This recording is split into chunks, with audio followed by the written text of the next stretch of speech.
안녕하세요. 부산광역시 선거관리위원회 전윤정입니다. 지금부터 2024년 4월 10일 실시하는 제22대 국회의원 선거의 정당 예비후보자 선거사무 안내에 대해서 설명을 드리겠습니다. 설명은 총 6개 분야로 이루어져 있는데 예비후보자 등록 및 각종 신고 신청, 그리고 선거운동, 정치자금, 그리고 후원회를 통한 후원금 모금 안내와 선거법 위반 행위 예방 단속, 그리고 마지막으로 선거 여론조사의 이해를 설명을 드리겠습니다. 첫 번째로 예비후보자 등록 각종 신고 신청입니다.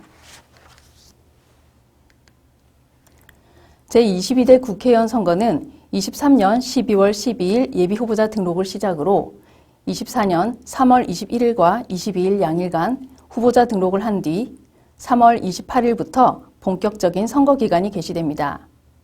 4월 5일과 6일 양일간 사전투표가 실시되고 4월 10일 선거일에는 선거일 투표에 이어 개표와 당선인 결정이 이루어지게 됩니다.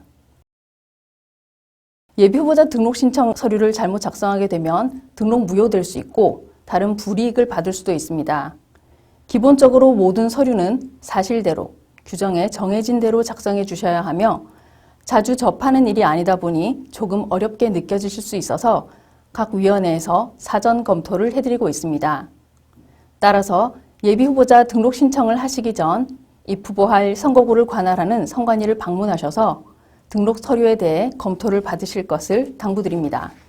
그러면 어떤 자격을 갖춰야 예비후보자로 등록할 수 있는지, 준비물과 신청 방법은 어찌 되는지, 그리고 등록 무효되는 경우와 사퇴할 때 신고는 어떻게 할 수 있는지 알아보도록 하겠습니다. 첫 번째, 연령 18세, 두 번째, 국적, 대한민국 국민. 이 두 가지 요건만 갖추면 기본적으로 피선거권이 있습니다. 그런데 여기서 선거법 제19조에 정해진 선거일 현재 피선거권이 없는 사람은 등록할 수가 없고 또 선거법 제53조에 따라 공무원처럼 그 직을 가지고는 출마할 수 없는 사람은 정해진 시한까지 사직을 해야 입후보를 할 수 있습니다. 기본적으로는 선거일 전 90일인 1월 11일까지 사직을 해야 되는데 1월 11일 전에 예비후보자로 등록하려면 등록 신청 전까지 사직이 되어 있어야 합니다.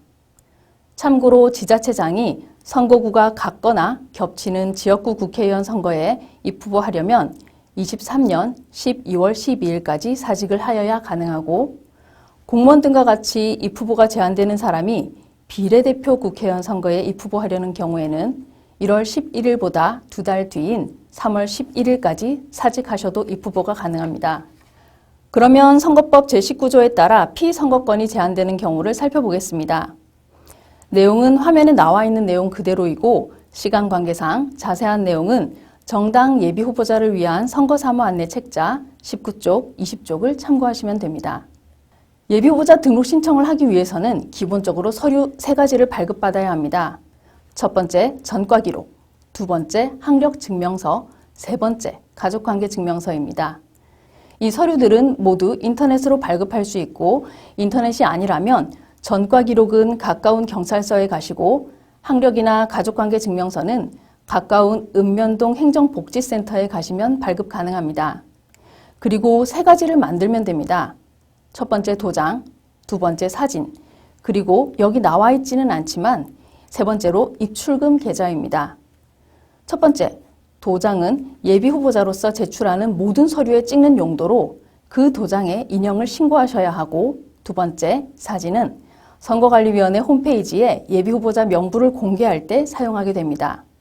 마지막으로 세 번째, 계좌는 나중에 정치자금 쪽에서 다시 설명드리겠지만 예비후보자가 되시려면 회계 책임자를 반드시 신고하셔야 하고 회계 책임자를 신고하실 때는 예비후보자로서 모든 정치자금에 입출금을 할 예금계좌 사본을 신고하셔야 하므로 예비후보자 등록 신청 전 이 3가지 물건은 꼭 준비하셔야 합니다. 혹시 공무원 등과 같이 그 직을 사직해야만 입후보하실 수 있는 자인 경우에는 사직이나 해임 증명서를 준비하시면 되고 등록 장애인인 경우에는 기탁금을 반만 내시면 되니 장애인 증명서류 사본을 준비하시면 됩니다. 준비하실 서류 중 첫 번째 전과 기록, 범죄 경력 조회 회보서를 발급받으실 때는 3가지 키포인트를 기억하시면 됩니다. 첫 번째, 23년 10월 30일 이후 발급받으셔야 하고, 두 번째, 실효된 형을 포함한 벌금 100만 원 이상의 모든 범죄 경력이 나타나게 발급을 받으셔야 됩니다. 세 번째로 공직선거 후보자용으로 발급을 받으셔야 합니다. 이렇게 발급받은 범죄 경력 조회 회보서를 바탕으로 전과 기록 증명에 관한 제출서를 작성하면 되는데, 작성할 때의 핵심 사항은 반드시 회보서에 있는 내용을 가감없이 그대로 기재하는 것입니다. 왼쪽 서식은 경찰서에 범죄 경력 조회 회보서를 발급해달라고 요청하는 서식이고, 오른쪽은 발급된 회보서를 바탕으로 작성해서 선관위에 제출해야 하는 서식입니다. 두 번째로 정규 학력 증명서인데요. 국내 학력은 정규 학력 중 최종 학력 증명서만 내면 그 아래 정규 학력은 예비 후보자 홍보물 같은 곳에 다 쓰실 수 있습니다. 가령 최종 학력이 대학교 졸업이라 대학교 졸업 증명서를 내셨으면 그 아래 고등학교, 중학교, 초등학교 학력은 증빙 서류를 내지 않아도 기재가 가능합니다. 그런데 외국 학력은 예비 후보자 홍보물 같은 곳에 쓰시려면 모두 다 제출하셔야 합니다. 그리고 외국어로 쓰여 있을 테니 번역문도 같이 제출해야 됩니다. 졸업 증명서 같은 정규 학력 증명 서류를 발급받았으면 그것을 토대로 정규 학력 증명에 관한 제출서를 작성하면 되는데, 중요한 것은 만약 졸업 당시와 학교명이 달라졌다면 반드시 졸업 당시의 학교명을 기재하셔야 하고, 중퇴한 경우에는 수학기간을 적으셔야 합니다. 그리고 정규 학력이 있는데 적고 싶지 않으시면 미기재라고 기재할 수는 있지만 독학이나 무학으로는 기재할 수 없습니다. 자세한 사항은 책자의 작성 요령을 보고 적으시기 바랍니다. 가족관계증명서는 상세증명서를 발급받으시고 나중에 후보자로 등록하실 때 추가로 제출해야 하는 경우도 있다는 것 정도만 알고 계시면 됩니다. 서류와 물건을 준비하셨으면 이제 돈, 기탁금을 납부하셔야 되는데요.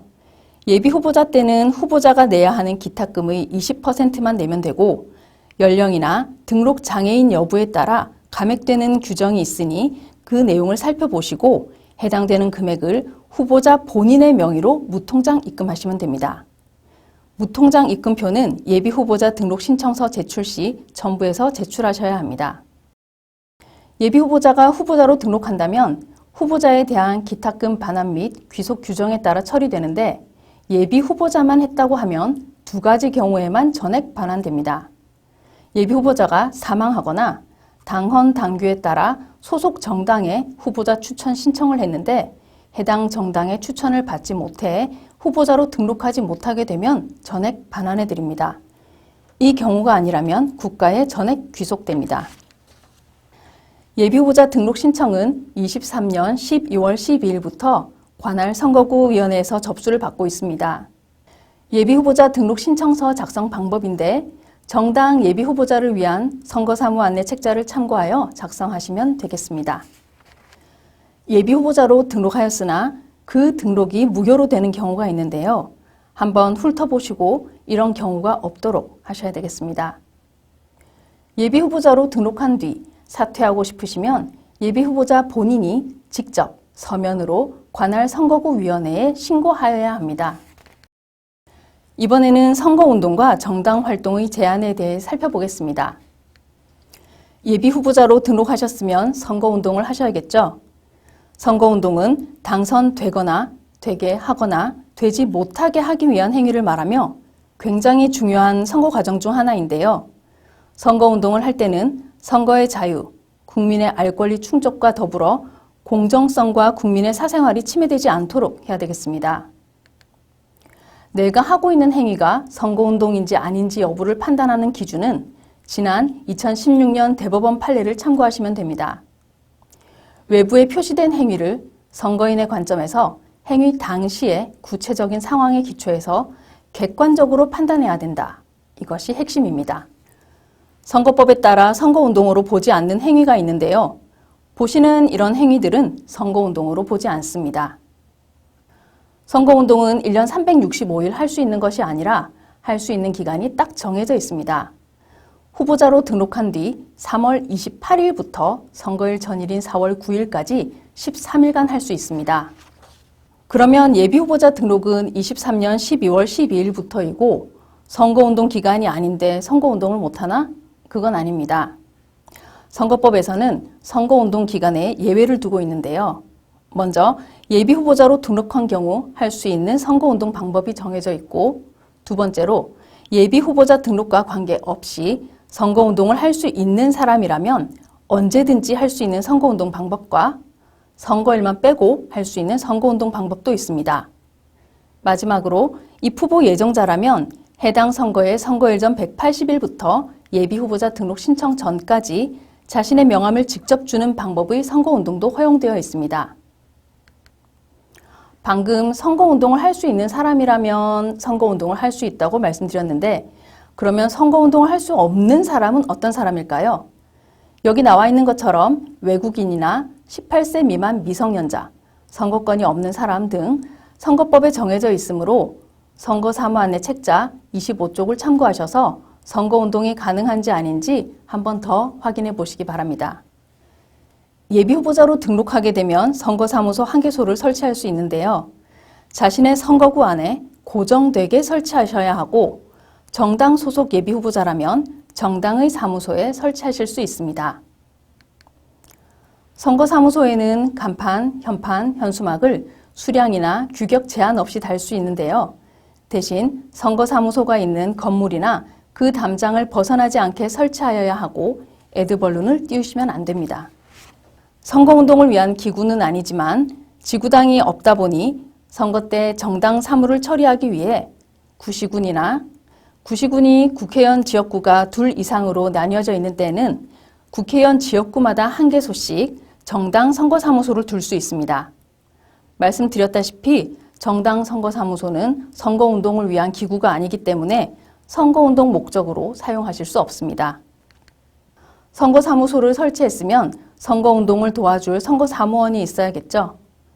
선거사무 관계자는 선거운동을 할 수 있는 사람이어야 하고 선거사무장을 포함하여 3명까지 줄 수 있습니다. 예비후보자가 선거사무장을 겸임할 수 있는데 이 경우에도 예비후보자가 선거사무장 자리를 하나 차지했으니 선거사무원은 2명만 둘 수 있습니다. 그리고 후보자 때와는 달리 소속 정당의 유급 사무직원이나 국회의원, 그 보좌관, 비서관, 비서, 지방의원이 선거사무원으로 선임되는 경우 선거사무원 수에 산입이 됩니다. 이 점을 참고하시기 바랍니다. 예비후보자로 등록하실 때 반드시 함께 신고해야 하는 사람이 회계책임자인데요. 회계책임자는 선거운동을 할 수 있는 사람이 할 수 있고 예비후보자나 선거사무장이 겸임할 수 있지만 회계책임자가 여러 사람의 회계책임자를 겸직할 수는 없습니다. 앞서 말씀드렸다시피 예비후보자 등록 신청을 하실 때 회계책임자 선임신고서도 함께 제출하셔야 하고, 이때 정치자금 예금계좌 사본이 들어가줘야 하기 때문에 예비후보자 등록 신청 전 준비물에 정치자금 예금계좌가 들어가 있다는 것 다시 한번 강조드립니다. 다음은 예비후보자가 할 수 있는 선거운동 방법에 대해 알아보겠습니다. 먼저 말이나 전화를 이용한 선거운동입니다.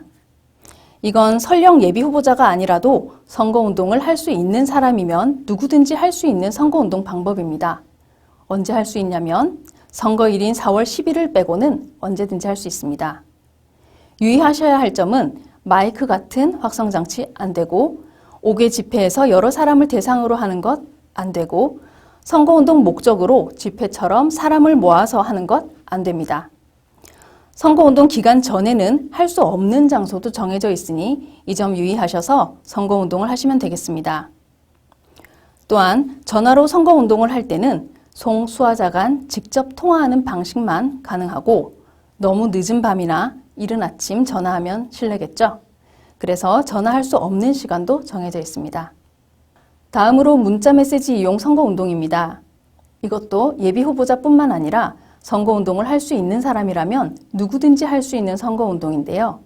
이건 말이나 전화 이용 선거운동과 달리 선거일에도 할 수 있는 1년 365일 할 수 있는 선거운동 방법입니다.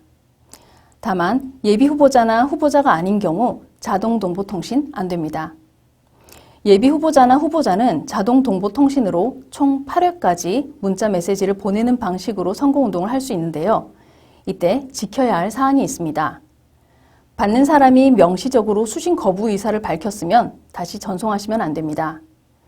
이런 수신 거부를 회피하거나 방해할 목적으로 기술적 조치를 하시면 안 됩니다.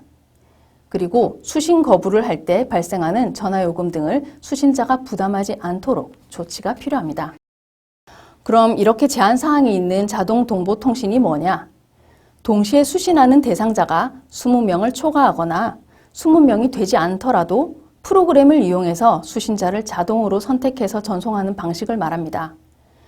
이건 예비 후보자나 후보자만 할 수 있고 총 8번만 할 수 있음을 기억하셔야 합니다. 다음으로 문자메시지처럼 선거운동을 할 수 있는 사람이면 1년 365일 언제든지 할 수 있는 선거운동 방법이 인터넷 홈페이지와 전자우편 이용한 선거운동입니다. 허위사실 유포나 비방, 안 된다는 건 너무나도 당연한 사실입니다. 전자우편의 경우에도 전송 대행 업체에 위탁해서 다량으로 우르르 보내는 건 예비 후보자나 후보자만 가능하다는 점 아시면 됩니다. 이번엔 명함 배부와 지지 호소입니다. 예비 후보자로 등록하기 전에는 23년 10월 13일부터 입후보 예정자로서 명함을 배부할 수 있고 예비 후보자 등록을 한 뒤에는 예비 후보자로서의 명함을 배부할 수 있습니다. 명함 규격은 9cm 곱하기 5cm로 정해져 있고 선거운동 기간 전 말로 선거운동을 할 수 없는 장소에서는 명함 배부와 지지 호소도 할 수 없다는 사실에 유의하셔야 합니다.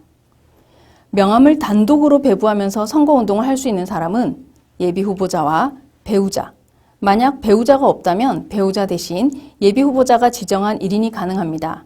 그리고 직계 좀비속인데 이분들은 사전에 관할 선거구위원회에 신고하셔서 표지를 받아 목에 걸고 하셔야 합니다. 그리고 단독으로는 배부할 수 없지만 예비 후보자와 함께 다닐 때 명함을 배부하면서 지지 호소할 수 있는 사람은 선거사무장, 선거사무원, 그리고 장애인 예비 후보자인 경우에 둘 수 있는 활동 보조인, 마지막으로 예비 후보자가 지정한 1인입니다. 이분들 중 예비 후보자가 지정한 1인은 사전에 신고할 필요가 없고 나머지 분들은 사전 신고가 필요합니다. 명함을 이용한 선거운동에서 가장 자주 일어나는 위반 행위가 바로 직접 교부하지 않고 집집마다 우체통에 꽂아둔다든지 자동차 앞유리에 끼워둔다든지 그렇게 하는 것입니다. 직접 교부가 아니라면 제한되어 있으니 이렇게 위반하지 않도록 유의하시기 바랍니다. 이번엔 예비 후보자만 가능한 어깨띠나 표지물 이용 선거운동입니다. 규격이 딱 정해져 있다는 점 참고하시기 바랍니다. 예비 후보자 홍보물 보시겠습니다. 예비 후보자 홍보물은 선거구 안에 있는 모든 세대에 다 보낼 수 있는 건 아니고 세대수의 10%에만 발송이 가능합니다. 일종으로 만드셔야 하고 규격과 면수가 정해져 있습니다. 그리고 만들 때 앞면과 뒷면에 반드시 적어야 하는 내용이 있으니 이걸 빠뜨리지 않도록 주의하셔야 합니다. 선거 기간 개시일 전 3일인 3월 25일까지 요금 변납의 방법으로 우편 발송 가능하니 기한을 놓치지 않도록 유의하시기 바랍니다. 그 밖에 선거에 영향을 미치는 현수막 등 시설물을 설치한다든지 선거에 관한 인쇄물 배부나 호별 방문 등 유의사항이 있으니 선관위에서 배부해드리는 책자나 안내문을 참고하시거나 직접 문의해 보시기 바랍니다. 선거와 관련하여 정당 활동도 일정한 제한을 두고 있는데요. 가장 체감할 수 있는 것이 당원 집회에 대한 제한입니다. 당원 집회는 원래 신고 의무 없이 자유롭게 실시되는데요. 선거일을 기준으로 90일 전부터는 개최일 전일까지 개최 지역을 관할하는 구시군위원회에 신고를 하셔야 하고요. 선거일 전 30일인 3월 11일부터 선거일까지는 아예 개최가 금지됩니다. 그리고 선거 기간 중에는 당원 모집을 할 수 없고 입당 원서도 배부할 수 없습니다. 선거와 관련한 정당 활동의 제한에 관한 자세한 내용은 선거사무 안내 책자를 참고하시기 바랍니다. 세 번째로 예비 후보자로 활동을 하시려면 필연적으로 돈이 들어가겠죠. 정치하는 데 쓰는 돈, 정치자금에 대해 알아보도록 하겠습니다. 정치자금의 개념을 수입 측면과 지출 측면에서 살펴보면 수입 측면에서는 정치 활동을 위해 정치 활동을 하는 사람에게 제공되는 금전이나 물건을 말하고 지출 측면에서는 정치 활동을 하는 사람의 정치 활동에 소요되는 비용을 말합니다. 즉 정치활동을 하는 사람, 정치활동을 위해, 이것이 정치자금의 핵심 개념인데요. 선거비용은 해당 선거에서 선거운동을 위해 소요되는 금전 등으로 후보자 등이 부담하는 비용을 말합니다. 결국 정치자금이 더 큰 개념이고 그 정치자금 안에 선거비용 플러스 선거비용 외 정치자금으로 구성되어 있습니다.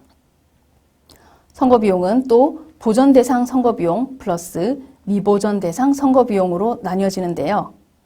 선거비용은 그 제한액이 정해져 있고 선거 공영제에 따라 일정 요건이 되면 선거 후 청구에 따라 정해진 선거비용을 반환해 드리는데 이때 설령 선거비용이긴 해서 제한액 안에서 사용해야 하지만 요건이 되더라도 보전을 해주지 않는 것이 있다는 이야기입니다.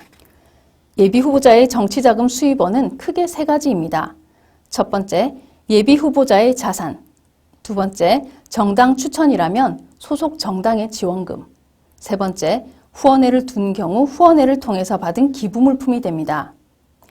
정치자금의 수입은 회계 책임자를 통해서 선관위에 신고된 수입용 예금 계좌로 입금 처리돼야 되고 회계장부에 기재하셔야 됩니다. 정치자금 지출 또한 회계 책임자가 선관위에 신고된 하나의 지출용 예금 계좌를 통해서 지출해야 합니다. 정치자금 계좌는 수입용으로는 여러 개를 쓸 수 있지만 지출은 반드시 정해진 하나의 계좌로만 사용하셔야 됩니다. 예비후보자들은 계좌 하나에서 수입과 지출을 한꺼번에 처리하는 것이 통상적입니다. 정치자금은 수입과 지출에 대해 모두 기록되어야 하고 회계보고서는 선거일 후 20일을 현재로 선거일 후 30일까지 관할 선거구위원회에 제출하셔야 합니다. 정치자금에 관련된 세부 내용은 선관위에서 별도 배부하는 정치자금 회계실무책자를 참고하시기 바랍니다. 앞서 정치자금 수입원이 자산, 정당지원금, 그리고 후원금 이렇게 세 가지라 하였습니다. 그러면 후원회를 통한 후원금 모금은 어떻게 하는 것인지 알려드리겠습니다. 후원회의 개념에 대해 먼저 살펴보겠습니다. 후원회는 정치자금법에 의해 후원회 지정권자에 대한 정치자금의 기부를 목적으로 설립, 운영되는 단체로 관할 선관위에 등록된 단체를 말합니다.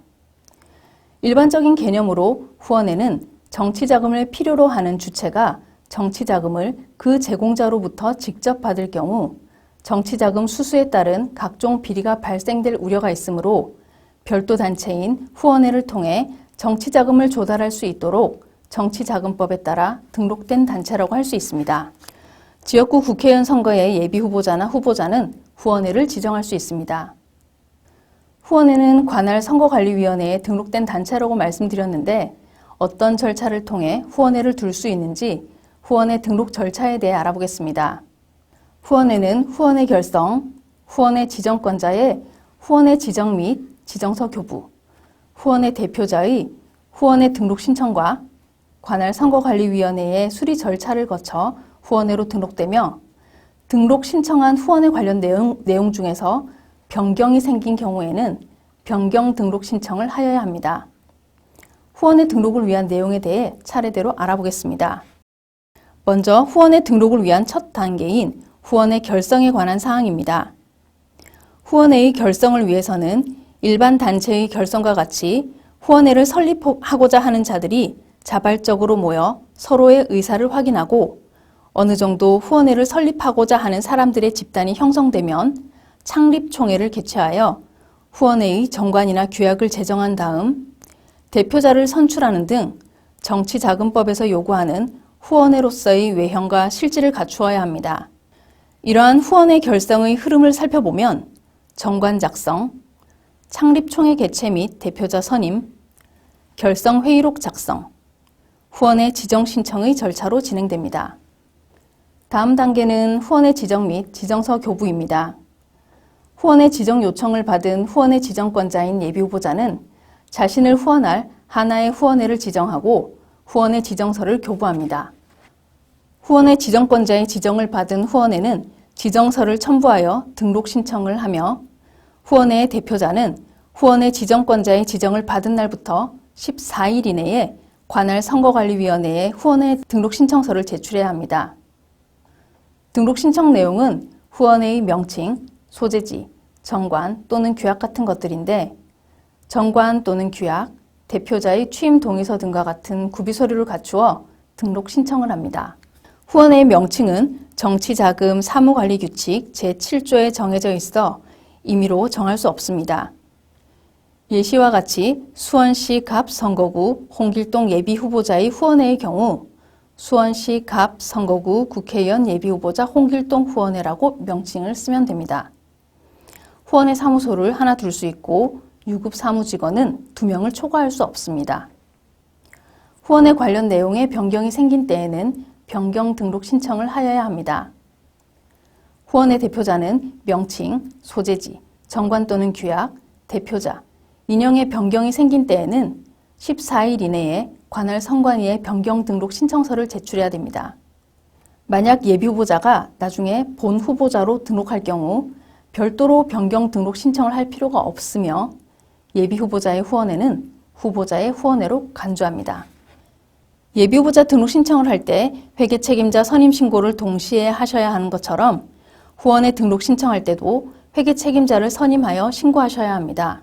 후원회 대표자는 선거운동을 할 수 있는 자 중에서 회계 책임자 1인을 선임해서 신고하셔야 되며 신고 시에는 취임 동의서, 정치자금 수입 지출용 예금통장 사본을 구비하여 함께 제출해야 됩니다.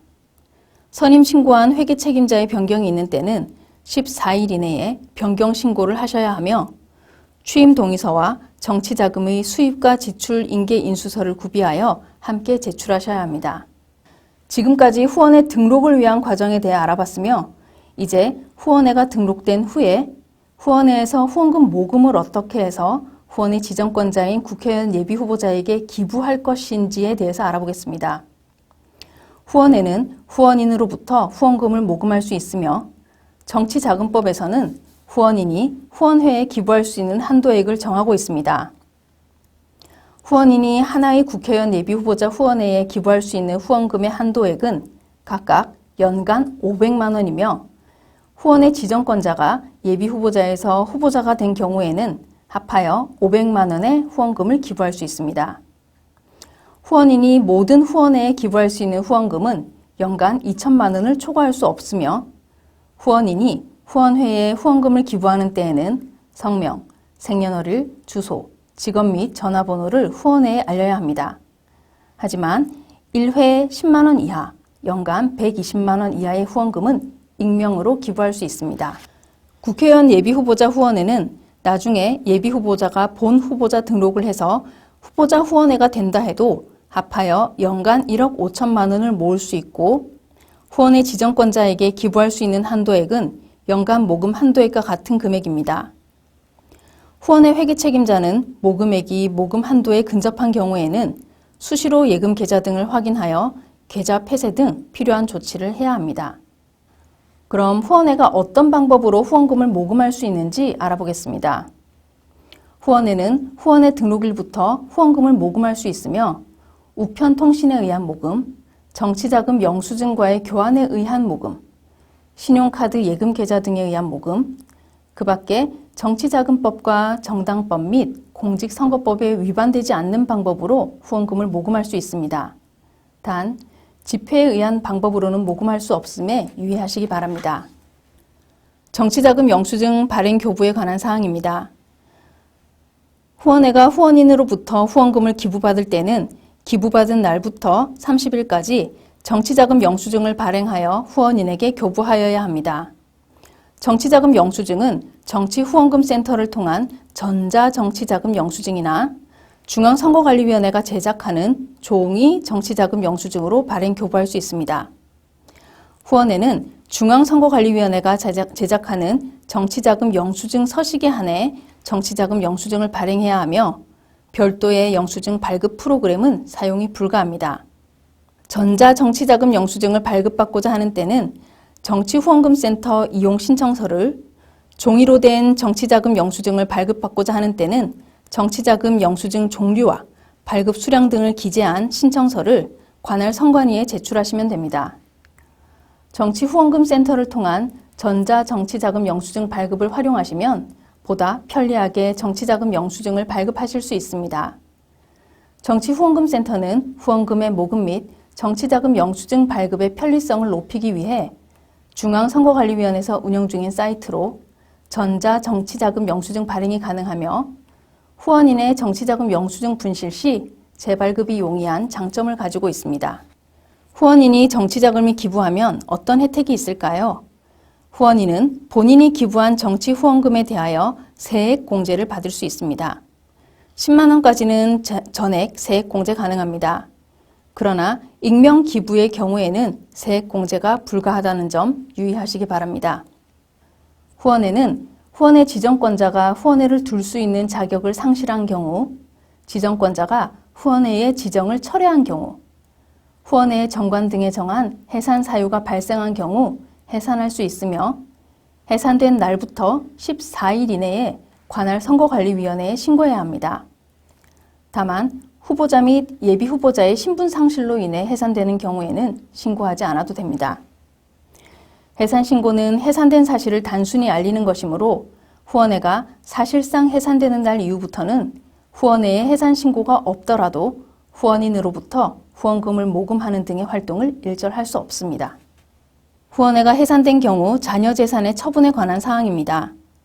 후원회 지정권자가 당원인 경우 해산 당시에 소속 정당에 인계하며 후원회 지정권자가 당원이 아닌 경우 공익법인의 설립 운영에 관한 법률에 의해 등록된 공익법인 또는 사회복지시설에 인계합니다.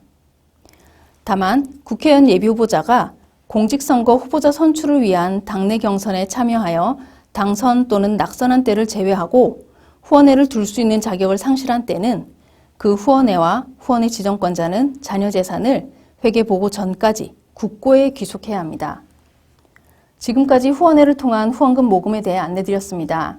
후원회의 설립 등에 관한 세부사항은 후원회 설립 가이드북을, 후원금 수입 지출 및 회계보고에 관한 세부사항은 제22대 국회의원 선거 정치자금 회계실무 책자를 참고하시기 바랍니다.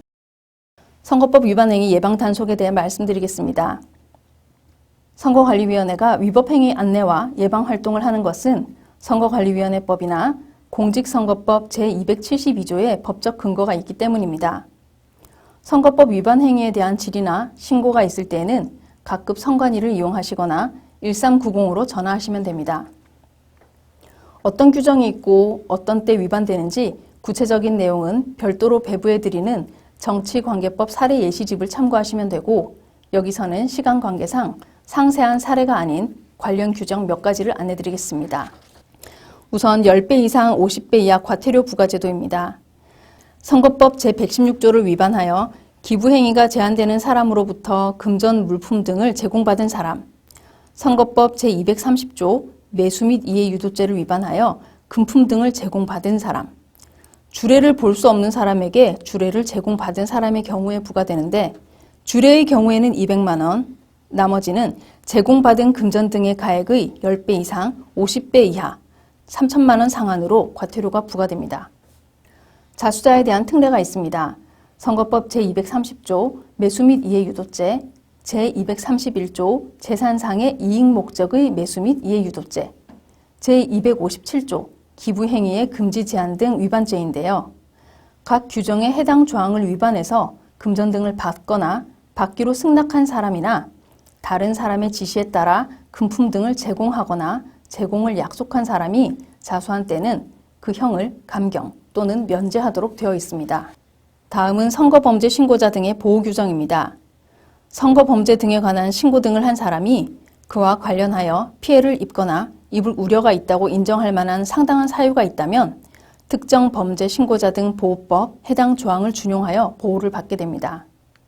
선거범죄 신고자에 대한 포상금 지급 제도도 있습니다. 선거범죄를 선관위가 인지하기 전에 신고를 한 경우 최고 5억 원의 범위 안에서 포상금 심사위원회가 의결한 금액으로 포상금이 지급됩니다. 다음으로 이게 참 무서운 건데요. 선거범죄 등으로 인해 당선되더라도 당선 무효가 될 수 있습니다.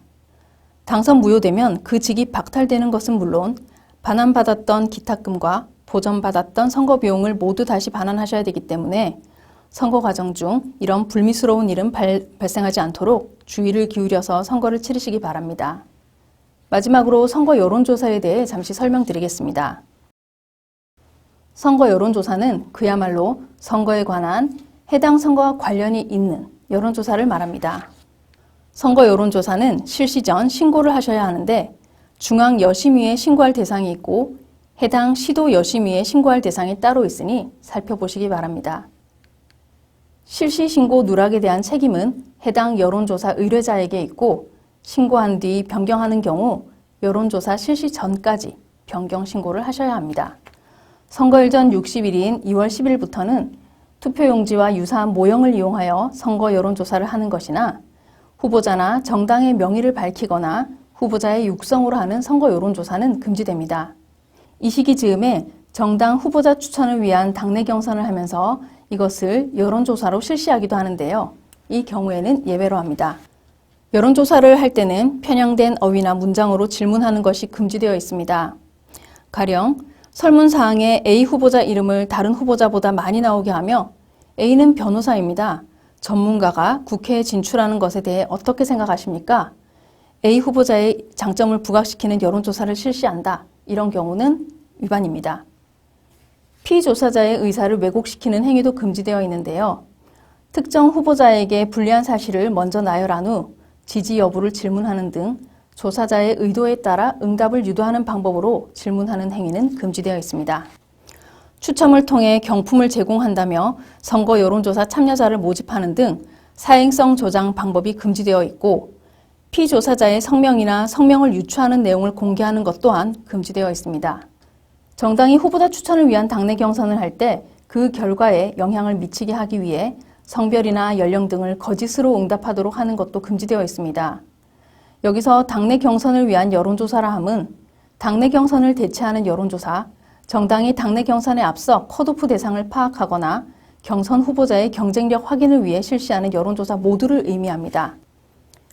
이와 관련하여 응답자가 실제로 해당 여론조사에 응답했는지 여부는 불문하고 지시, 권유, 유도 행위 자체로 처벌 대상이 되는 것에 유의하시기 바랍니다. 선거 여론조사에서 착신 전환 같은 방법으로 2 이상의 전화번호를 사용하여 같은 사람이 2차례 이상 응답하거나 이를 지시, 권유, 유도하는 행위도 금지되어 있습니다. 이 또한 상대방이 실제로 응답했는지 여부는 불문하고 중복 응답한 사람도 처벌됩니다. 선거 여론조사와 관련하여 기타 유의사항입니다. 예비후보자 등록 신청 개시일부터 후보자가 실시한 선거 여론조사 비용은 4회 초과분부터 선거 비용에 산입되고 이것은 미보전 대상 선거 비용입니다. 지금까지는 선거 여론조사 실시와 그 신고에 대해 말씀드렸습니다. 이제 선거 여론조사를 한 뒤 그 결과 공표에 대해 말씀드리겠습니다. 공표는 수단과 방법을 불문하고 불특정 다수에게 알리는 것을 말하고 설령 한 명에게 사실을 유포했다 해도 이로부터 불특정 다수인에게 전파될 가능성이 있으면 공표에 해당합니다. 선거 여론조사 결과를 왜곡하여 공표하는 것은 금지되어 있는데 왜곡은 정상적으로 실시된 선거 여론조사 결과를 왜곡하여 공표한다든지 여론조사 과정에 대한 조작을 통해 왜곡된 결과를 산출한 후 공표한다든지 존재하지 않는 선거 여론조사 결과를 허위로 만들어 공표하는 것을 말합니다. 선거일 전 6일인 4월 4일부터는 선거 여론조사 결과 등 공표 보도가 금지되어 있는데요. 그 전에 실시된 선거 여론조사 결과를 이 기간 중 공표하는 경우 공표 금지 기간 이전에 실시된 것임을 명확히 표시하여야 합니다. 정당 또는 후보자가 실시한 선거 여론조사 결과는 4월 10일 투표 마감 시각까지 공표 보도가 금지되어 있습니다.